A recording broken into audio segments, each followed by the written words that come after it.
Alright everyone, so Boruto chapter 79 has officially been released and I am here to give you guys my review. But before we do, as always, I do have to ask you that if you want to show your support for the channel, you know what to do. Hit that like button, share this video out there, hit the subscribe button if you haven't, ring the bell for notifications, comment down below, and consider becoming a channel member by just clicking on the join button that is right there next to the subscribe button. Now with all that out of the way, let's go ahead and dive into this chapter. And man, guys, do we have a lot, and I mean a lot, for us to talk about, because I guarantee you that no one, and I mean no one, predicted what was going to happen in this chapter, at least maybe not specifically. I'm pretty sure there were a lot of people who probably theorized that maybe Boruto was going to go rogue, he was going to become a rogue shinobi, and that maybe what we saw in the first chapter of the Boruto manga, in the first episode of the Boruto anime, was maybe not what we thought it was. A lot of us thought that because it was Naruto's son Boruto, that he was the hero, and that the person he was going up against, Kawaki, was the bad guy, and that he was the one responsible for destroying the Leaf Village. Then obviously that's what's going on, but it turns out, according to what happened in this chapter, maybe that's actually not the case, because we find out in this chapter that Eida had a hidden power that we didn't even know about. We thought that her power to enchant people was already pretty damn broken, but it turns out that no, it's actually a lot more broken than we originally thought, because according to Momoshiki, who in chapter 76, if I remember correctly, did say that he finally figured out what her true ability actually is, because as it was originally stated by Amato that her ability is to enchant people's hearts, according to Momoshiki, is not an ability that actually exists, or at least it doesn't fall under Shinjutsu or Divine Jutsu. And then as Momoshiki was about to reveal what the ability actually is, of course we had that interruption by Kawaki, so we didn't get to know what it is. Well, now in this chapter we do know what her power actually is, and it is pretty damn broken. So according to Momoshiki, her true ability is called omnipotence. Apparently, this ability actually allows the user to, in a way, rewrite reality. Now, according to Momoshiki, this is the same ability that quote-unquote God used to essentially create the world. Apparently, through the manipulation of chakra, or data, as Momoshiki says, he can basically do whatever it is he wants. Whatever he thinks of, whatever he imagines, he can actually bring into life, which is what we actually see here in this chapter, because when we get to the moment where Eida catches up to Kawaki, after of course using her Senrigan to find out where he is, and then immediately heading on over to him, Kawaki, in his desperation, starts spouting what his desires are, talking about how he wishes he was the Hokage's son, how Boruto was the outsider. Basically, he wants to take Boruto's life, and of course this connects to what Amato said about Kawaki, about how his admiration of Naruto is honestly more of an obsession, and how it could be just as crazy as Code's obsession with the Otsutsuki. And here we actually do get to see it, because not only is he a little bit envious of Boruto's life, which would be understandable considering his upbringing, but no, he wants to literally be Boruto. He wants to be Naruto's son. He wants Boruto's life, and that strong desire literally manifested right now through Eida's ability, which again, as we know now, is called omnipotent, which allows a person to essentially rewrite reality, at least to a degree. We'll get to that in a moment.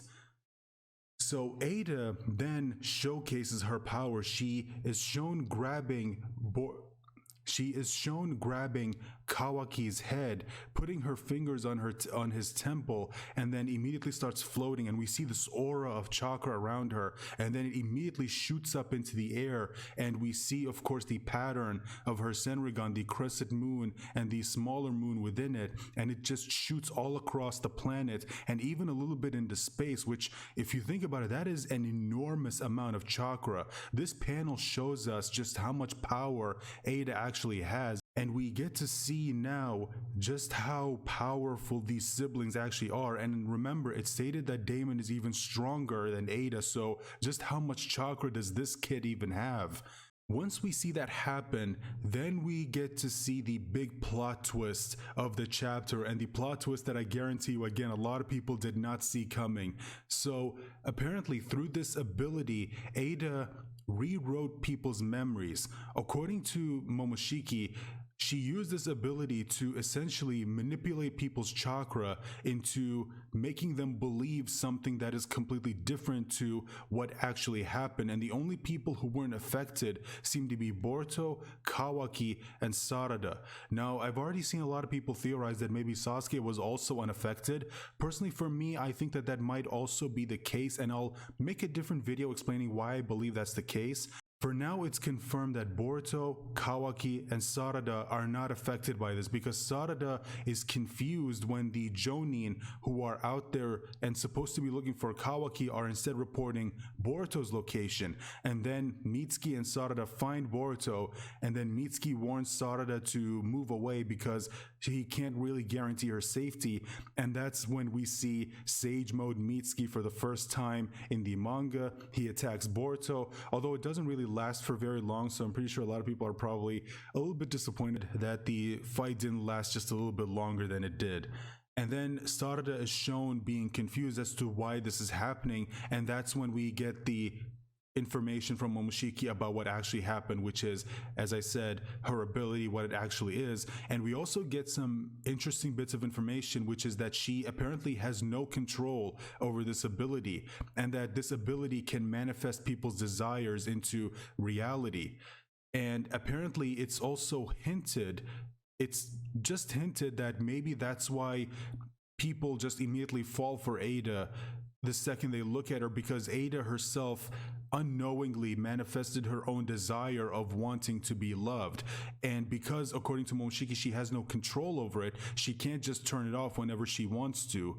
So now, basically, the positions have been completely switched, although there are some flaws when it comes to this ability. For example, because Eida rewrote people's memories into thinking that everything that happened to Boruto actually happened to Kawaki, and everything that happened to Kawaki actually happened to Boruto, there are some flaws, because one of the first things that we see when a shinobi catches up to Kawaki, he asks him, "Hey Kawaki, what happened to your scar, the one that you got on your eye?" And Kawaki has no explanation for that. So there are flaws to this ability, and that could be what leads to people discovering that something happened, that something's not right. Because if Kawaki is supposed to be Boruto, then Kawaki is supposed to know things that only Boruto knows. For example, abilities that Boruto has that Kawaki doesn't, like the Rasengan, for example. Some people could wonder, hey, why isn't Kawaki using the Rasengan? Or why is he transforming his body? Why does he have ninja tech? Where is his scar? And some people, like Sasuke, for example, could ask, hey, where's the headband I gave you? Remember, you said it was important to you?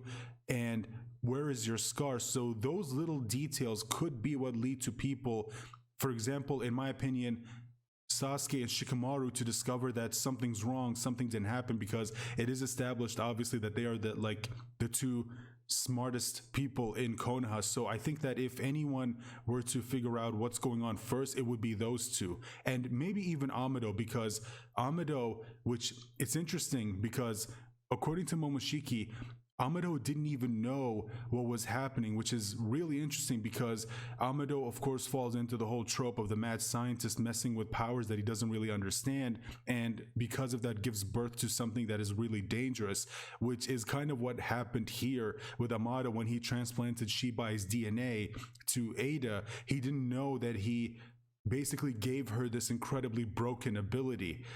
So I just thought that was really, really interesting. And I'm curious to see where this goes if we ever get to a moment where Amado does discover what he actually did, what ability he actually ended up giving Eida. And who knows, maybe Damon's ability could be different than what we originally thought. That's just a theory on my end. But yeah, so thanks to Eida's ability, the situation has been completely reversed.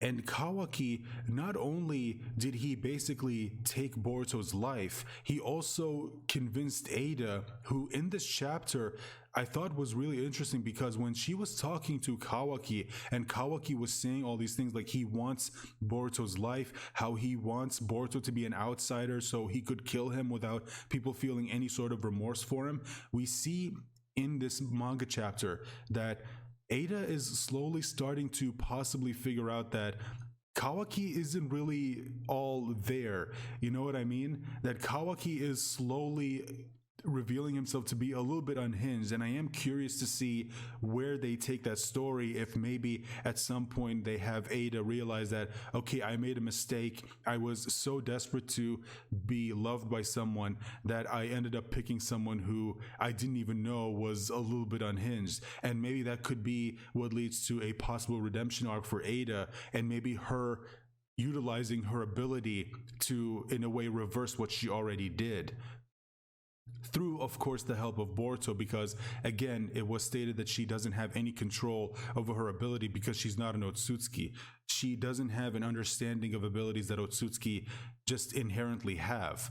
Kawaki ends up telling Eida to convince the others that Boruto ended up killing Naruto. So it would have been one thing if he made them believe that Boruto sealed away Naruto and that Naruto's still alive. No, he told them that Boruto killed Naruto, which was very, very low of Kawaki. And I feel like if Boruto does find out what Kawaki did, it might piss him off even more, because not only did this dude take away my parents, made me and my sister orphans, but now he's convincing my friends and my family that I killed my own father. And I'm just really, really curious to see the interaction between Boruto and Kawaki and how that's going to go, because Boruto, in my opinion, should be absolutely pissed. Like, there is no way in hell that he could just let that go, because that's just taking it a step too far. Again, it would have been one thing if he just convinced everyone that Boruto sealed away Naruto for whatever reason. But no, you told them that I killed my own father. You crossed the line. You crossed the line that you cannot come back from. And even Shikamaru says that in this chapter when Amado tries to convince him not to kill Kawaki and basically tries to tell him that, look, if you want, we can use a shutdown code that I implanted into Kawaki, but I'm the only one who can use it, and I have to be looking at him just like with Delta in order to activate it. And of course, Shikamaru, rightfully so, was pissed that he didn't tell them this before, because if he did tell them this before, then they could have taken him to Kawaki when they found him and had him use that code to shut him down, and then none of this stuff would have happened.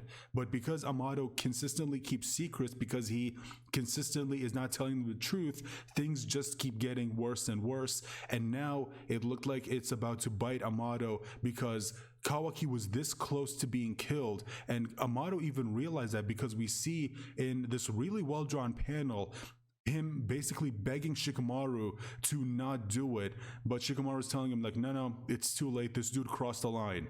And Kawaki definitely did cross a lot of lines here that there's just no coming back from, and I'm just really curious to see where they take the story. But that's going to be it for me, guys. Let me know your thoughts in the comment section down below. What do you think about what Kawaki did? What do you think about Eida's ability, or what her true ability actually is? Do you think that it's way too broken, or do you think that at some point in the future the manga will reveal that she actually has an even more broken ability? Because honestly, if you're introducing abilities that allow you to rewrite reality to a degree, then what is really off the table at this point? When it comes to Eida's ability, just one more thing before I end the video, I feel like I do need to make a separate video specifically going over what this ability of Eida actually is, because I feel like some people might be confused as to what exactly is happening. So I might make a video on that, so look forward to that. If I already made the video and you're watching this at some point in the future, then I'll leave a link to it in the end of the video. Now, that's going to be it for me, guys. Again, if you enjoyed this video, if you want to see more from me, please consider leaving a like, sharing this video out there, hit the subscribe button if you're new, ring the bell for notifications, comment down below with your thoughts, and consider becoming a channel member by just clicking on the join button right next to the subscribe button. And I hope I see you guys for my review of Boruto chapter 80. Bye for now.